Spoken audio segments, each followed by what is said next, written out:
はい、皆さんこんにちは。リターンライダー63です。この日もですね、妻と2人で久々に奥多摩周遊道路に行ったんですけども、マイクの調子がですね、やっぱり今一つ良くなかったもので、妻の音声がほとんど入ってなくて、で私の声もですね、残念ながらマイクを通して入ってなかった状況がありましたので、なんかライブ配信みたいで申し訳ないんですけども、後からオフレコで入れさせていただきました。これがいい天気だったんで、奥多摩周遊通り初めて妻はですね、奥多摩川の下から今川の駐車場からスタートしてですね、海の森に向かって走り始めました。久々の奥多摩周遊道路どうだったの？どうかな。やっぱり怖かったよ。怖かったの？怖い、場所怖かった。そう。どんな感じで怖かったの？カーブね。カーブが怖かった。右回り左回り。やっぱかな。そう。左は大丈夫なんだ。右に比べたら。こういうカーブは大丈夫なんでしょう。これ右だからダメか。このぐらいは大丈夫。あ、大丈夫。このぐらいは上りなんだけど、この間初めて走った下りだったじゃん。今回上りだけど、やっぱり違う？やっぱりね、下りの方が怖い。あ、怖いんだ。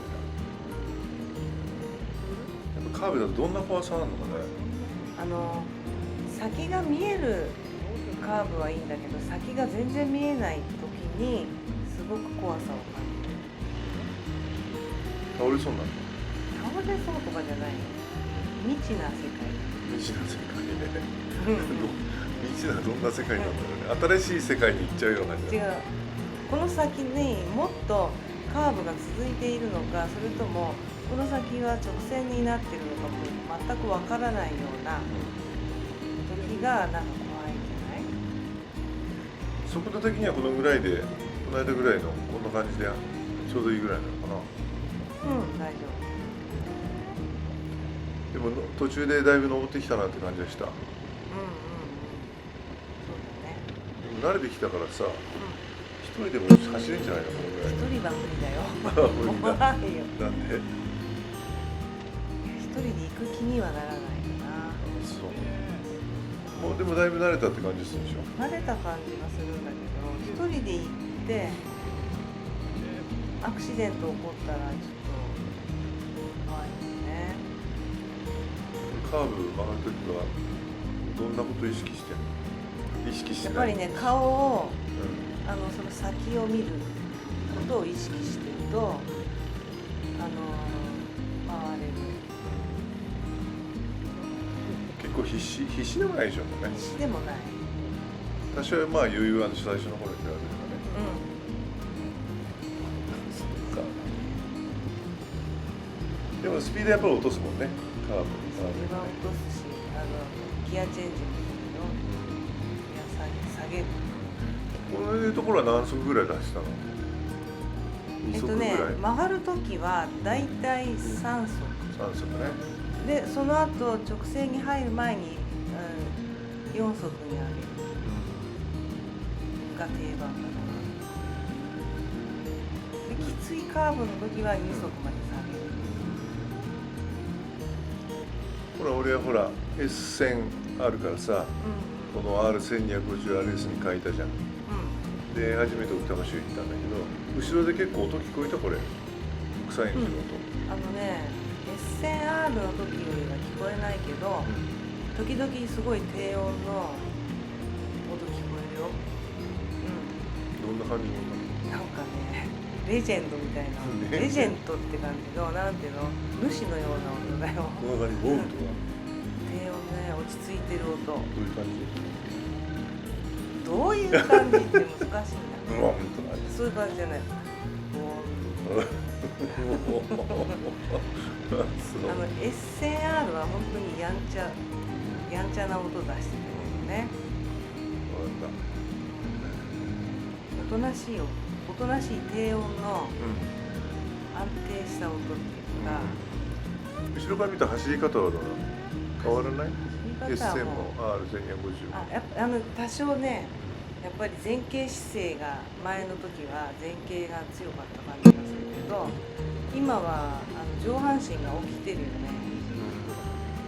だってハンドルの位置違うでしょ。違う。多少上がってるからね。エッセンの時よりね。それはね、起き上がるよね、体もね。この日はさ、土曜日だったっけ？そうだね。土曜日だね。土曜日で奥多摩周囲混んでるかと思ったらね、映像を見るようにほんと空いててね。そう。バイクも少なくてね。そうそう。下にスタートしたところ川の駐車場もね、バイクが少なくて、いっぱいいたらどうしようって覚悟して行ったんだけどね。全然だったね。その原因がなんとこの先の都民の森の先の五日市側に降りるところでなんかね事故があったらしくてね、炎上事故。そうそう、車を横転して炎上したっていう事故があってね、3、4時間通行止めになってたっていう話で、通行止めが開けたらぐらいにうちらが行ったんだよね、だからすごくね空いてて走りやすかったよね。そう、ちょうど私たちが上に向かってる途中で警察車両が降りてきた。そうだね、そう事故処理の車とかもね降りてきたからね、だから処理が終わって戻ってきたんだよね。だからまあそういう意味ではね、平日並みっていうかそれ以上にバイクも車も少なくてね、なんか走りやすい環境ではあったよね。土曜日とは思えない。都民の森に行くまで全然知らなくてね、それね。まあ気分よく走りましたよ。ね。そうだね。この日はあまりカンカン照りでもなかったからさ。あ、そうそう、気温もね、そうそう。下と比べて10度近く違ったもんね、上がね。25度ぐらい。ぐらいのね、上はね。下はもう30度超えしてたのにね。どんどん涼しくなって僕らが体感して分かったよね。そうだね。まあとにかく走りやすいね道路だよね、ここはね。落下物が一つもいつもないよね。まあこんないい道路でね、めちゃくちゃ飛ばして走ってね、こけて事故る人もいるんでね、ほんとね、ダメだよね。せっかく走りやすくいい道路にしてくれてるのにね、なんか勘違いしてね、俺はスピード出せるわいみたいな感じでね走ってっちゃう。これはダメだよね。もう少しねゆっくりと走ってね、周りの景色かなんか感じながらね、そのための道路だから周遊っていう書いてあるよね。周遊して、走りましょうっていうそういう名所なんだから、ね、そういう走り方をやっぱりしてほしいなと思うよね。ねえ、ちょっと残念だよね。匂いとかも感じるでしょ、山の緑の匂いとかね、そういうのを感じるのもやっぱりゆっくりゆったり走らないとわからないかもね。そうだね。まあR1250RS でワインディングをちょっとね初めて走ってみたんだけど、ゆっくりと、走ることができて、非常にこのねボクサーエンジンすごく走りやすい。エッセンも走りやすかったけども、コーナリングはねこっちの方が走りやすい感じがしたね。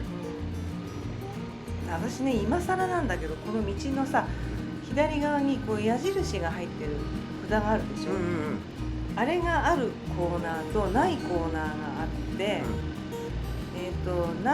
あるコーナーはきついのね。そうでないところは意外とそうでもないっていうことになんかね初めて気がついた。だからね、あるところないところそう分かったから、札を見る札があるところないところでギアの使い方も変えてたよ。で矢印が見えてきたら、ここきついんだなと思ったね。結構ね警戒してギアも落としたけど、ないところは曲がった先がそんなにきつくないっていうことに気がついた。進歩だね。それはね、今更40年っていうわけじゃないね。何十年も自動車にもね、車にも乗ってたのに気がついてなかった。そっか。バイクで気がつくことが結構多いね、道で。なるほどね。うそれだけやっぱりバイクっていろんなとこ見ないといけないってことだよね。ん、うん、見て走ってるってことだよね。そう、ほらここもさカーブコーナーだけど札がなかったんでしょ、そしたらやっぱりそんなきつくない。でもその先に札がなかったまだないね。ほら来たでしょ。ここここ札がある。はきついなって。この矢印ねそう。くの字書いてあるんですね。そうするときつい。きついよ。そうこれはいい収穫だったよ。なるほどね。まあ、とにかくよく整備された道路ではあることは確かにね。気持ちよく走れるよね。ね。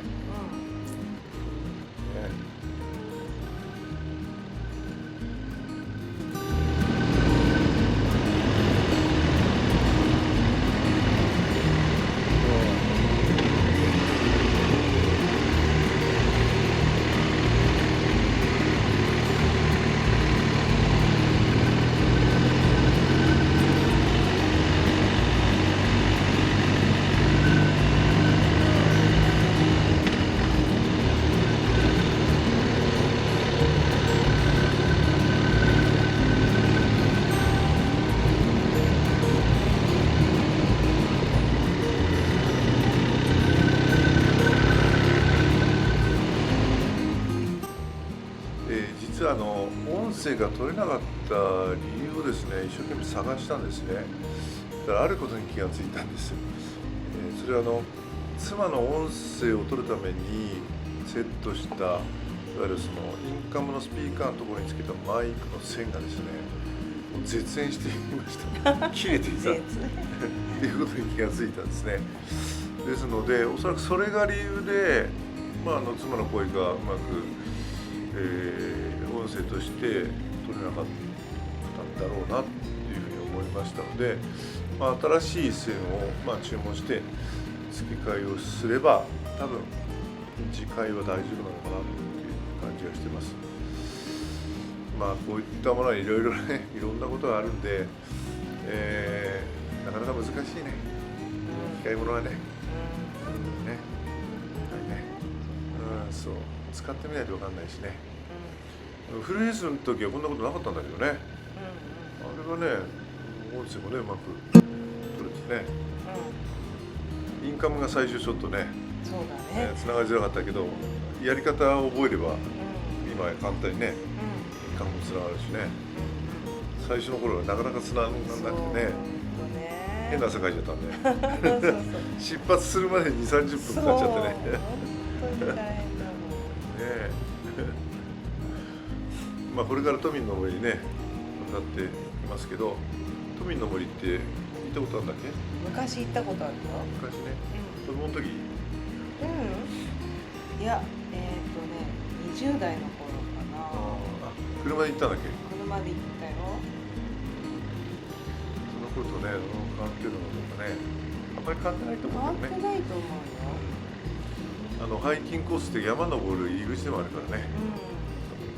私たちが行った場所の先にもっと上がっていく道があって、あそこ上がっていくとね、なんだろう、奥にもなんか DIY とかできるような建物みたいなのがあって、そこでも食事とかできるレストランが上にもある。うちらが後でちょっと出ますけど、ちょっと軽食を取ったのはお土産屋さんで軽食取ったんで、ちゃんとした食事をする場所はさらに上に上がっていくとあるのはあるんで、バーベキューかなんかやる場所もあるし、そういうところだね。昔もこんなにさバイクいたのかな？昔もいた。お金を取ってた時代も結構バイク走ってたね。10ドルね、料金所があってね、お金を取ってね、車もバイクもね、入って。そうだね。その頃、今から40年ぐらい前に白バイでこう走ったからね、その時のことをね思い出したりなんかね。道はその頃こんな綺麗？いやいや、こんな綺麗じゃなかったね。当時はね。だから事故多くてね、バイクの事故は特に多くて、今でこそその看板出てなかった長いけども、当時はここで事故を起こして救急車呼んでも2時間ぐらい行けませんとかね、看板に書いてある。だから事故起こさないようにしましょうみたいな書いてあるね。今はほら奥多摩消防署っていうのが下にできたから、そこに救急車があるし、あとドクターヘリも飛んでくるから今ね、ヘリポートできて、ドクターヘリも飛んでくるので、だいぶ良くなったと思うね。そんなこんなのね、奥多摩周遊道路は結構ね思い出もあるんで、走るたんびにその時のことはなんか思い出されるね。でも私たちここさ何回か行ってるけど、必ず行きか帰りに救急車とかさパトカーとあるね。そうね。まだそれだけね事故も多いんだね。いいんだね。だって飛ばしてるバイクもすごい多いからね。なんかねレース場と勘違いしちゃってるねバイクもあるしね。こっち見てるこっちヒヤッとしちゃうね。安全で走っててもね、相手方がものすごいこういうコーナーのところもさ、反対車線ほら来たでしょ。ああいう風に来た時にすごく怖さを感じて、自分が安全運転してても向こうがね飛んできたら終わりじゃん。怖いじゃん。そうだよね、滑走して出てきたらね。そういうことを考えるとすごく怖い。そうだね。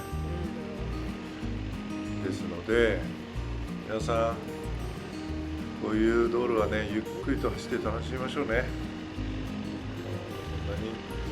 スピード出してコーナー曲がってもね誰も評価してくれないからね。自己満足の世界でしょ。そうだね。それで周りに迷惑かけるのはやめましょうよ。練習場所と思ってるのかな。そうだね。安全運転で行きましょう。もう間もなくおそらく都民の森に着くと思いますんで、ね楽しかったでしょ。でも なかなかいろいろ面白いことなんだよね。本来ならねインカムのマイクでね走りながら喋ってるのを聞いてもらいたかったんですけど、でもこの時は2人の会話が成立してたんだよね。そうバッチリバッチリ成立したの。カメラにね収録ができてなかったっていうだけで、なんか GoPro のカメラがねなぜか知んないけど私のマイクの音声を取らないで、なんか外部マイクで拾い始めてしまったっていうのがあって、ちょっとうまくね録音できなかったんで、今日はライブ配信みたいな感じにさせてもらいました。申し訳ありません。次はちゃんと会話を収録したいと思います。そんなこんなで都民の森に着きました。で都民の森ではカメラを手で持ってですね、これはねちょっとね会話っていうか声が入ってるので、それは、当時の音声を聞いていただきたいと思います。入ってるね。ほらこの二輪の駐車場もこんな少ない土曜日なのにね、こんな感じの、土曜日の奥多摩周遊道路と都民の森の状況でした。到着。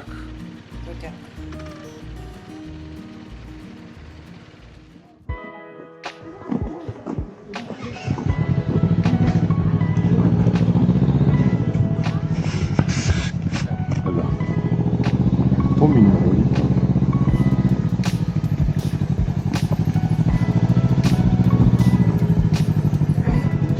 はい、こんにちは。都民の森です。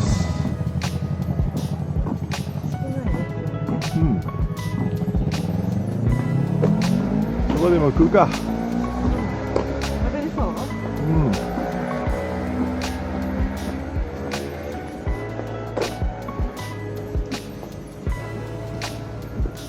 よいしょ。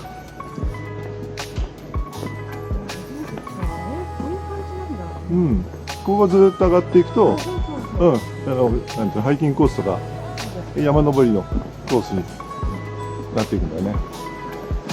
お団子を焼いてます。こんにちは。入っていいですか？はい。